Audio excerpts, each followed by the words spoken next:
estamos outra vez no espaço aqui da Masótica. Tivemos o privilégio de que eles pudessem ceder o espaço e a decoração e todo o ambiente para fazermos mais este grupo de um bate-papo, uma conversa. Hoje temos uma coisa assim fora do contexto, tá? Fora da casinha, como costumo dizer, e temos Jackson Camargo, tá? Um dos componentes integrantes da revista UFO. Então é assim, Jackson, obrigado por ter vindo. Tá? Então é assim, vamos a perguntas difíceis. Tá? É assim, Jackson Camargo, quem é o Jackson Camargo? Tá? E o que é que te puxou para essa questão da ufologia? Bom, João, é um prazer estar aqui, né, participando desse programa. Bom, o Jackson é um estudioso, né, do universo, um estudioso de mistérios, de tudo aquilo que desafia a curiosidade humana. E alguém que lá no passado, bem pequenininho, começou a olhar para o céu e se questionar e pensar em coisas que as pessoas não estavam acostumados a falar ali para ele, que de repente teve um avistamento significativo de algo estranho num sítio, né, que ele estava passando as férias, e daí aquilo impressionou tanto pela natureza do fenômeno quanto pela reação da avó, que tratou aquilo com uma naturalidade tão grande, mas ao mesmo tempo manteve aquela aura de mistério em torno do fato. E aí plantou aquela sementinha e está aí até hoje estudando esses temas, astronomia, ufologia, mistérios em geral, mas principalmente ufologia, né, envolvendo esses fenômenos estranhos que ocorrem aí nos céus de todo o planeta. Né? Esse é o Jackson Camargo. Estamos a atravessar uma fase atípica e, aparentemente, o timing foi perfeito. Ou seja, vocês lançaram um livro, tá? Exatamente com todas essas questões, perguntas difíceis, vocês puseram muita pergunta, fato e documento patente para que as entidades do governo se sentissem incomodadas.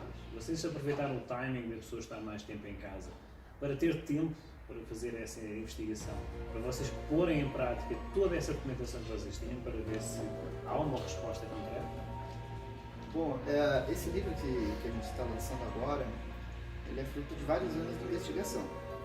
É um livro que era guardado pela comunidade ufológica e é um livro que vai marcar os 35 anos de um fato histórico, que é o caso ufológico mais bem testemunhado da história da ufologia, pois foram literalmente milhares de pessoas que viram os fenômenos de 19 de maio de 1986, a chamada Noite Oficial dos UFOs, quando pelo menos 21 UFOs, no mínimo, sobrevoaram estados de São Paulo, Rio de Janeiro, Minas Gerais e Goiás.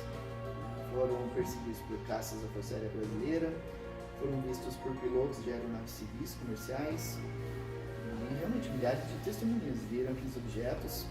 Alguns desses objetos tinham até 100 metros de diâmetro, né, em formato circular, atingiam velocidades de Mach 15, ou seja, 15 vezes a velocidade do som, faziam manobras que ainda hoje a gente, com as melhores tecnologias da Terra, não conseguem fazer. E outras duas naves colossais que foram vistas na época, uma com 1,5 km de comprimento sobre a região do Vale do Paraíba e outro objeto com aproximadamente 11 km de comprimento sobre o mar, próximo a Santos. Então é um caso realmente extraordinário, importante e que ocorreu aqui nos céus do Brasil, na região sudeste. E baseado nessas investigações que eu tenho feito já há bastante tempo, né, encontrei novas informações, novas testemunhas, dados que ainda não eram conhecidos da maioria das pessoas, da comunidade em geral. Então a gente expõe essas novidades no livro, né, e serve também como uma cutucada na Força Aérea, pois o livro revela que nem todas as informações foram liberadas, né, nem todos os documentos foram disponibilizados, nem todas as gravações foram liberadas. Então a gente cobra isso também das Forças Armadas, né, esse tipo de informação que ainda está pendente de se tornar público. Né? Há uma questão de descrédito, ou seja, mesmo os meios oficiais, digamos assim, do mundo do ufológico, vocês têm uma percentagem de simpatizantes que de alguma forma têm um pezinho, digamos assim, na parte de credibilidade governamental. Esse descrédito veio às claras, ou seja, deu para ver exatamente que essa situação tinha um fundamento para esconder e não desmistificar. Tu, em que grupo te encaixas? Vocês censuram essa percentagem de descrédito controlado ou tentam desmascarar de uma forma plausível? Olha, a maioria de nós, ufólogos, usa do bom senso, né? No sentido de selecionar as informações verdadeiras, fazer a investigação. Por isso que é importante fazer a investigação, separar a informação real da informação distorcida, enganosa ou mesmo inventada. E esse tipo de informação às vezes não vem só do meio público, né? Não vem só da pessoa que viu alguma coisa e confundiu, mas também vem do meio militar, às vezes, que planta uma informação que não é verdadeira. Então a gente tem que fazer a investigação de forma correta, respeitando princípios éticos. Por exemplo, às vezes alguma testemunha, principalmente testemunha militar com algum tipo de comprovação, às vezes ela não pode ser exposta diretamente. Então a gente tem que respeitar esses princípios também de preservação da testemunha, divulgar o que pode ser divulgado da melhor forma possível, desmistificar o que precisa ser desmistificado e sempre andando no caminho correto, mostrando a informação correta como ela é, né? E mantendo sempre essa linha ética, né? que é tão importante. Uma coisa, que importância é que poderá ter a admissão das Forças Armadas de que realmente existe algo que eles próprios não conseguem controlar ou explicar? Olha, esse tipo de situação ele envolve vários aspectos e esses aspectos às vezes a população às vezes não tem assim a dimensão da importância daquele fenômeno, daquele fato que está ocorrendo e do impacto que pode ter na sociedade, por exemplo. No caso das Forças Armadas, se ela admite, principalmente, digamos assim, as Forças Armadas americanas, né? Se eles admitirem, como estão já meio que admitindo de uma forma forçada, que existe uma tecnologia muito superior, de uma inteligência que não se sabe de onde vem, sobrevoando os céus de todo o planeta, sobrevoando bases militares, desativando as armas mais avançadas que eles têm,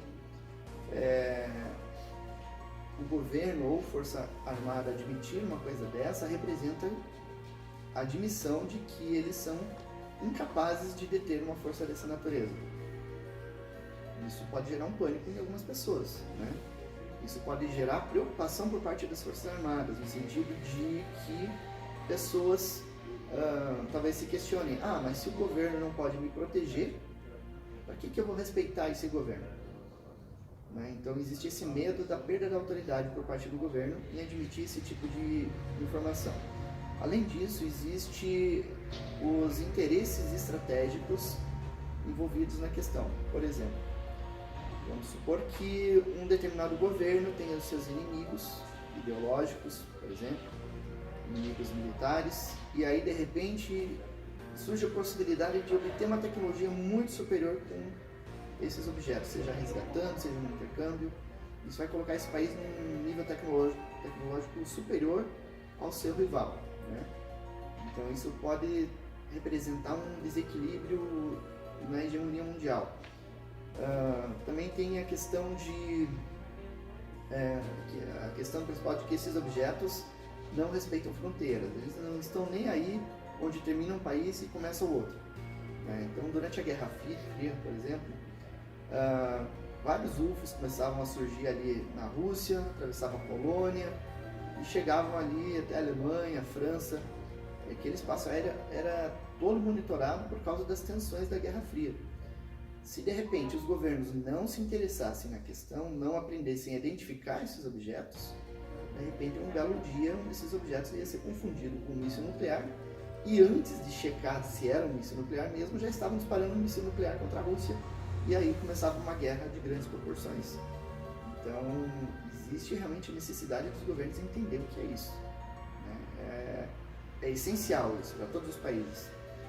E além disso, existem as questões econômicas. Então, por exemplo, em 19 de maio de 86, que é o tema do meu livro, os objetos voavam a Mach 15. Não havia, eles passavam a barreira do som e não havia aquele estrondo que ocorre quando uma aeronave passava a barreira do som, por exemplo.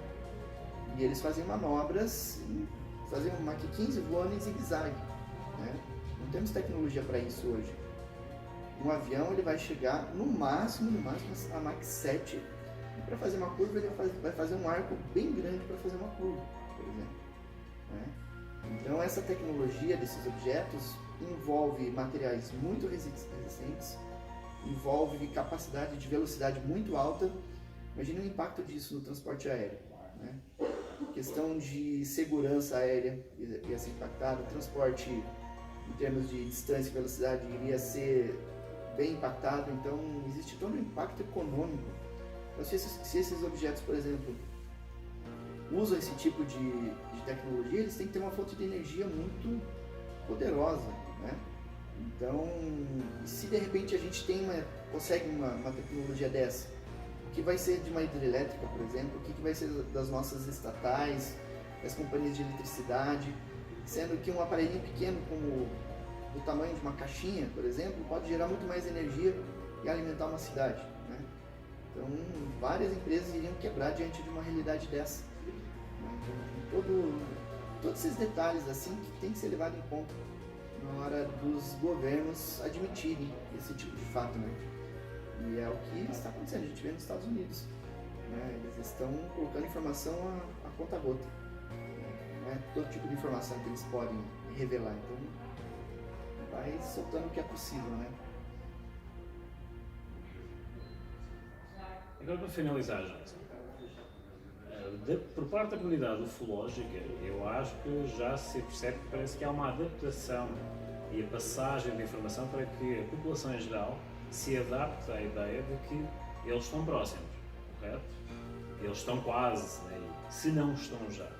Eu vejo realmente que a parte da comunidade ufológica, até a parte legal, a parte jurídica, há toda uma preparação da comunidade ufológica para essa questão de adaptação à presença deles. Da tua perspectiva, o que é que vocês estão a fazer de diferenciado para passar essa informação? Não são só os livros. O que mais vocês estão a fazer? Bom, a gente procura todos os meios de divulgação possíveis, né? Então, de livros, revistas, canais, palestras, eventos, toda a forma possível de divulgação dessa realidade a gente utiliza, né?